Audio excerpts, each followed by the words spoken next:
안녕하세요. 성경과 고대 근동 시간입니다. 오늘은 그 첫 번째 시간으로 고대 이집트 역사 개괄을 주제로 이야기하려고 합니다.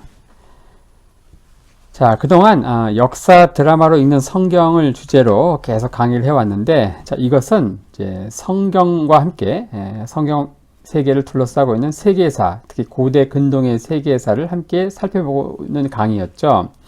근데 아무래도 이게 성경 강의다 보니까 성경이 메인이고 또 근동의 역사는 양념으로 조금씩 이렇게 들어가는 수밖에 없었는데, 이제 이 강의, 구약편 강의가 거의 끝나갈 즈음에 제가 이 성경과 고대 근동 강의를 새롭게 좀 기획을 했습니다.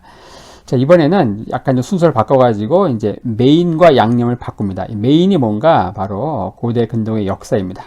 이집트, 아시리아, 바벨론, 페르시아, 그리고 이제 아람, 에돔, 모압, 암몬, 페니키아, 블레셋, 히타이트 이런 나라들 좀 다뤄보려고 하고요.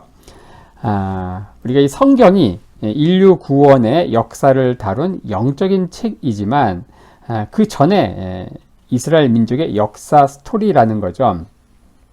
이스라엘 민족을 주인공으로 주변에 이집트, 아시리아, 바벨론, 페르시아, 그리스, 로마 등의 국가하고 톱니바퀴처럼 맞물려서 돌아가는 이 흥미진진한 역사 드라마라는 겁니다. 자, 그래서 이 고대 근동 세계에 대한 이해는 이 성경에 대한 우리의 이해의 폭을 더 깊고 넓고 풍성하게 해줄 수 있죠. 마치 우리가 춘향전을 이해하려면 조선시대 문학의 맥락을 알아야 하고, 또 렘브란트의 그림을 알려면은 서양 미술사의 흐름과 시대상을 이해해야 하는 것처럼 말이죠. 자, 그럼 먼저 근동인가 중동인가 라는 이제 주제를 가지고 용어 정리부터 해야 할 것 같습니다. 자, 이게 근동인가 중동인가 같은 곳을 가리켜서 이렇게 이야기하는데, 이거는 이제 고대인가 현대인가 이걸 기준으로 따집니다. 그래서 우리가 고대의 고고학, 지리학, 역사학 이런 것들을 다룰 때는 여기를 이제 근동이라고 하죠. 하지만 현대의 어떤 정치학, 외교학, 이스라엘 중심으로 주변에 팔레스타인 국가하고 테러가 있고 이런 정치 뉴스, 외교 문제 이런 데서는 이제 이 땅을 중동이라고 하죠. 그래서 고대인가 현대인가 그 기준을 가지고 그 땅을 근동으로 볼 수도 있고 또 중동으로 볼 수도 있다. 자, 먼저 본격적인 강의에 들어가기 전에 바로 고대 근동과 현대 근동 지방의 지도를 간략히 한번 좀 보고 그 이후 강의를 한번 보겠습니다. 자, 오늘날 이제 이집트, 그리고 수단, 그리고 에티오피아, 아프리카 대륙에 이렇게 이런 나라들이 있었는데, 고대에는 그 지역에 이집트가 있고, 그리고 수단이 있는 곳에 누비아, 에티오피아가 있는 곳에 구스가 있었죠. 자, 그리고 오늘날 이스라엘, 레바논이 있는 이 지역이 이제 성경에서 얘기하는 가나안이라고 합니다. 가나안. 그리고 시리아가 있는 이 지역이 고대에는 아람이 있었고요. 지금의 이라크가 있는 지역에 고대에는 아시리아, 지금의 쿠웨이트가 있는 지역에 수메르, 바벨론, 아카드 이런 나라들이 있었습니다. 자, 그리고 지금의 터키가 있는 이 지역에 고대에는 히타이트와 리디아라는 나라가 있었죠. 그리고 오늘날 이란이 있는 이 지역에 고대에는 엘람, 메데 이런 나라들이 있었습니다. 저렇게 해서 고대 근동과 현대 근동 지도를 보면서 각각 각 지역에 있었던 나라들을 한번 대략적으로 살펴보았고요. 자, 이집트로 간 아브라함.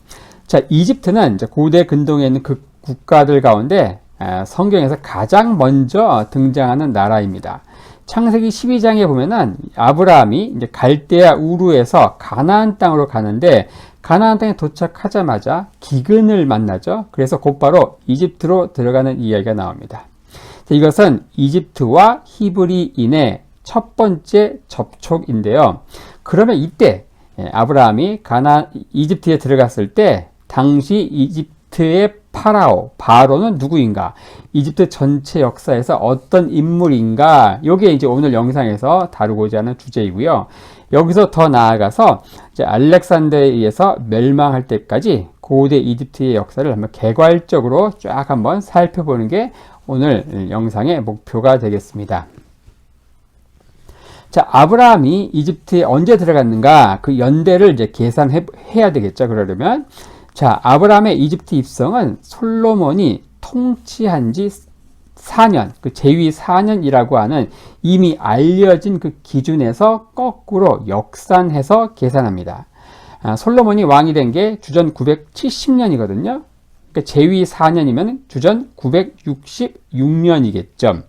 열왕기상 6장에 보면은 출애굽이 언제 있었다고 기록하고 있냐면은 솔로몬이 제위 4년, 거기서 480년 전에 출애굽이 있었다. 그러니까 즉 주전 1446년 이때 출애굽이 있었던 거죠. 열왕기상 6장 1절에 이런 말씀이 있네요. 이스라엘 자손이 애굽 땅에서 나온 지 480년, 그러니까 출애굽한 지 480년, 그때가 언제냐? 솔로몬이 이스라엘 왕이 된 지 4년, 그러니까 솔로몬 제위 4년이 언젠가 출애굽한 지 480년 후라는 거죠. 그때 솔로몬이 성전 건축하기를 시작했다. 이렇게 기록하고 있습니다. 자, 그리고 야곱은 출애굽 480년 전에 이집트에 들어가는데 그때 이 야곱의 나이가 130세였습니다. 그러니까 주전 1876년 그때 이집트에 들어간 거죠. 근데 그때 야곱의 나이가 130세였으니까 야곱의 출생 연도는 그 1876년 거기다가 130을 더해야 되겠죠. 그럼 주전 2006년 이때가 야곱이 태어난 연도가 되겠죠. 자, 출애굽기 12장 40절에 이렇게 나오죠. 이스라엘 자손이 애굽에 거주한 지 430년이라 430년이 마치는 그날에 여호와의 군대가 다 애굽 땅에서 나왔은즉. 자, 야곱이 이스라엘에 들어간 지 430년 후에 출애굽이 있었다. 이렇게 기록하고 있죠. 자, 이걸 기준으로 이제 야곱의 출생 연도를 계산했다는 것이죠. 자, 그리고 야곱이 태어났을 때 이삭의 나이, 아버지인 이삭의 나이가 60세다 이렇게 나옵니다. 자, 그러면 이삭의 출생 연도는 거기서 60을 또 더해야 되겠죠? 야곱은 주전 2066년에 태어났으니까 자, 이삭은 주전 2066년에 태어난 것으로 보입니다. 자, 그리고 아브라함이 100세 때 이삭을 낳았습니다. 그러니까 아브라함은 주전 2166년에 태어난 것으로 보이죠. 그리고 이 아브라함이 75세에 갈대아 우르를 떠나서 가나안 땅에 오니까 자, 그럼 그때가 언젠가? 바로 주전 2091년이 됩니다. 2091년. 그러니까 가나안 땅에 도착하자마자 기근이 있었고 곧바로 이집트에 들어갔으니까 자, 갈대아 우르를 떠난 게 주전 2091년. 그러니까 대략 2091년경에 아브라함이 이집트로 들어왔다. 이렇게 추정할 수 있겠습니다. 자, 가나안에 도착하자마자 기근이 왔고 이집트를 갔다. 자, 우리가 지금의 이집트, 현대 이집트를 생각하시면 안 됩니다. 굉장히 못살고 황량한 지금의 이집트를 생각하시면 안 되고, 자, 한마디로 고대 이집트는 이 고대 근동 세계의 유토피아다 이렇게 얘기할 수 있죠. 특히 나일강 하류의 이 삼각주 평야는 최고의 곡창지였죠. 그래서 기근이 있다? 그럼 당근 이집트로 가는 거죠. 그래서 아브라함도 이집트로 갔고 그 아들인 이삭도 기근을 만나니까 이집트로 가려고 했죠. 자, 그곳에서 우리가 잘 아는 스토리가 펼쳐지죠. 자, 아브라함은 자기 아내 사레가 굉장히 아름답잖아요. 그래서 누이라 속이고 그 사레를 이집트의 통치자인 바로가 취하고 그리고 각종 선물을 이제 아브라함에게 주고 나중에 하나님이 이 바로에게 재앙을 내리시고 뭐 그런 이야기들이 이제 펼쳐집니다. 자, 대략 주전 2091년경 아브라함이 이집트에 들어갔는데 이때는 이집트 전체 역사에서 제1 혼란기에 해당하는 시기였습니다. 자, 이집트의 전체 역사를 개괄하는 도표를 보고 계시는데 자, 이집트 역사는 크게 이제 고왕조 그리고 중왕조 그리고 신왕조 이렇게 통일왕조가 있었고 이 고왕조가 무너지고 잠시 1차 혼란기, 그러니까 1차 춘추전국 시대 이걸 이제 중왕조가 통일을 하죠. 그리고 2차 혼란기 펼쳐지고 그리고 신왕조가 무너지고 다시 3차 혼란기가 있고요. 이 3왕조의 마지막 왕조가 3혼란기의 마지막 왕조가 31왕조인데 이 31왕조가 바로 알렉산더의 동방 원정에 의해서 이제 무너지면서 고대 이집트 역사는 이제 끝이 나게 됩니다. 자, 근데 재미난 것은, 자, 이 고왕조는 1왕조에서 6왕조, 그리고 제1차 혼란기는 7에서 10왕조, 11에서 12왕조, 이렇게 번호로 이렇게 매겨져 있죠. 그러니까 왕국을 이렇게 번호로 1왕조에서 31왕조까지 번호로 이렇게 얘기하고 있는데, 기분이 좀 안 좋은 것 같아요. 우리가 군대에서 가면은 우리 이름이 아니라 번호 가지고 뭐 관등성명 뭐 이렇게 얘기하잖아요. 제가 만약에 이집트 사람이라고 하면은 자, 우리나라 역사를 막 이렇게 번호 가지고 매기는 거 기분이 나쁠 것 같아요. 우리나라에 고구려, 백제, 신라, 뭐 조선, 고려 이런 나라들이 있는데 이걸 유럽 사람들이 뭐 1왕조부터 5왕조까지 이렇게 정리한다? 기분 나쁘죠. 어쨌든 이집트 역사를 이렇게 숫자로 이렇게 영국을 중심으로 한 유럽 사람들이 정리를 했다. 이렇게 기억하시면 좋겠습니다. 이걸 이제 간략히 한번 정리를 해본다면은 이 고왕조는 어떤 때였는가? 이 고왕조는 한마디로 피라미드 시대다. 그리고 바로 이 파라오의 권위가 절정에 달했다. 이 파라오가 신 그 자체였고요. 파라오의 말이 곧 법이었습니다. 그러다가 제1차 혼란기를 이제 거치면서 중왕조에서 통일을 하죠. 이 중왕조는 고왕조처럼 빛나지는 않지만 또 하나의 위대한 시대였다. 이때는 국제 교류, 경제, 문화 뭐 이런 면에서 어떤 소프트 파워 면에서 금자탑을 이룬 시기였고요. 그리고 이 중왕조가 또 무너지고 제2차 혼란기가 펼쳐지는데 이 2차 혼란기는 이 아시아, 즉 이스라엘, 팔레스타인 지역에서 넘어온 사람들이 이집트의 바로가 됩니다. 이 시대를 뭐라고 하는가? 힉소스라고 하죠. 힉소스 왕조. 그리고 이 힉소스 왕조를 몰아내고 신왕조가 등장하는데 이 신왕조는 이집트 고대 역사에서 가장 위대한 시대다. 제국시대라고 이야기하죠. 이 시기에 시리아, 팔레스타인 지역은 이집트의 영토로 병합이 되죠. 그래서 이제 오랜 그 역사에서 이집트가 처음으로 제국주의적 정복자로 등장하던 시기가 바로 신왕조였고 이 신왕조를 대표하는 이 대표주자 두 명의 파라오가 바로 그 유명한 투트모세 3세 그리고 뭐 람세스 2세 뭐 이런 인물이 됩니다.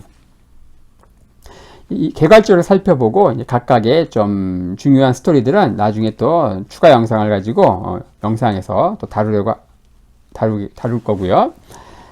자, 아브라함 이전에 이집트의 중요한 사건들. 자, 아브라함이 말씀드린 대로 주전 2091년경에 이집트에 들어왔다. 자, 그때는 이미 이집트는 천년의 어떤 선사시대, 그리고 고왕조, 1왕조에서 6왕조까지 이어지는 고왕조를 지난 후였다는 거죠. 그러니까 아브라함이 가나안 땅에 들어간 그 시기는 바로 제1차 혼란기였기 때문에 이렇게 유구한 역사가 이미 지난 후의 시점이었다는 겁니다.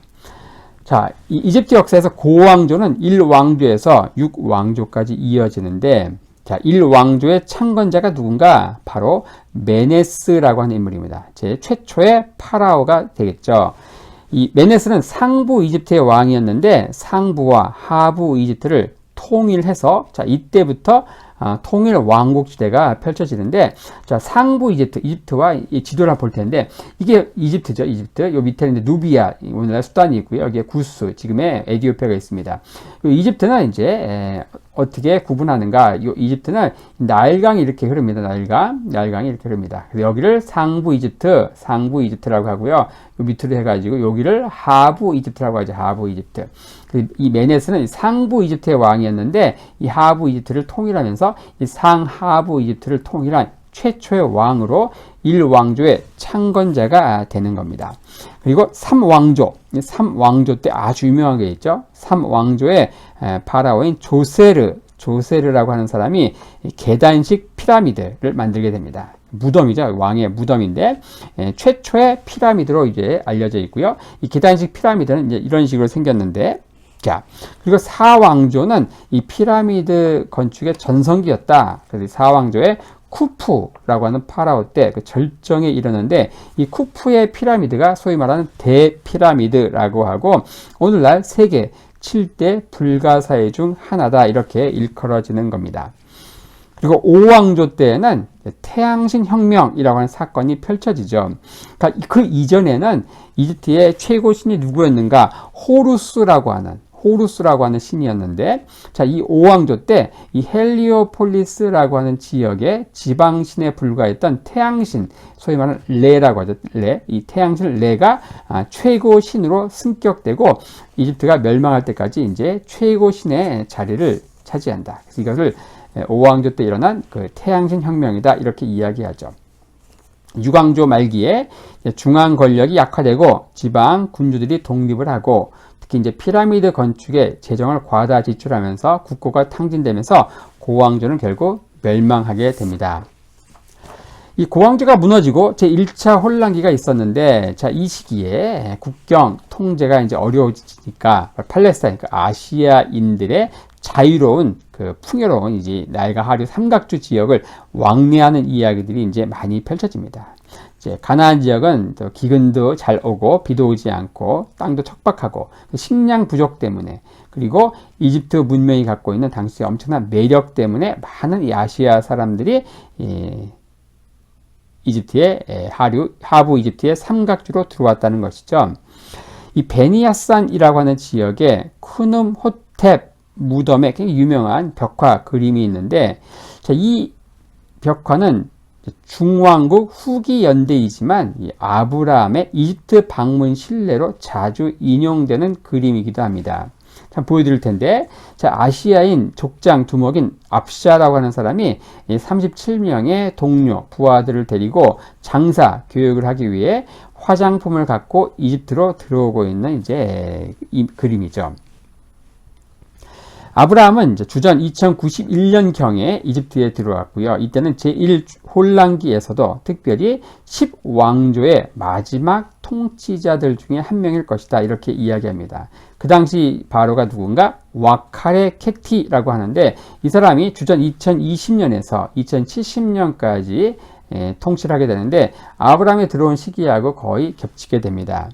이 사람이 당시 이제 10왕조에서 마지막으로 강한 권력을 가졌던 왕이었고요. 자신의 후계자이자 아들인 메리카레라고 하는 사람에게 주는 충고, 소위 이제 이게 메리카레 왕을 위한 교훈이라고 하는 이제 제목으로 오늘날 이제 알려져 있는데, 거기에 이런 내용이 있습니다. 정의를 행하라. 그러면 너는 땅에서 장구할 것이다. 우는 자를 위로하라. 과부를 압제하지 말라. 누구든지 조상의 땅에서 내쫓지 말라. 귀족들의 재산을 축내지 말라.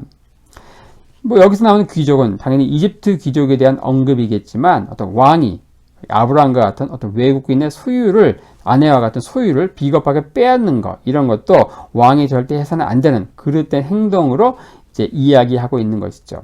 자, 이러한 식으로 해서 이제 당시 아브라함이 이집트에 들어갔을 때 어떤 상황들, 역사적 배경을 중심으로 해서 고대 이집트의 전체 역사를 개괄적으로 살펴보았습니다.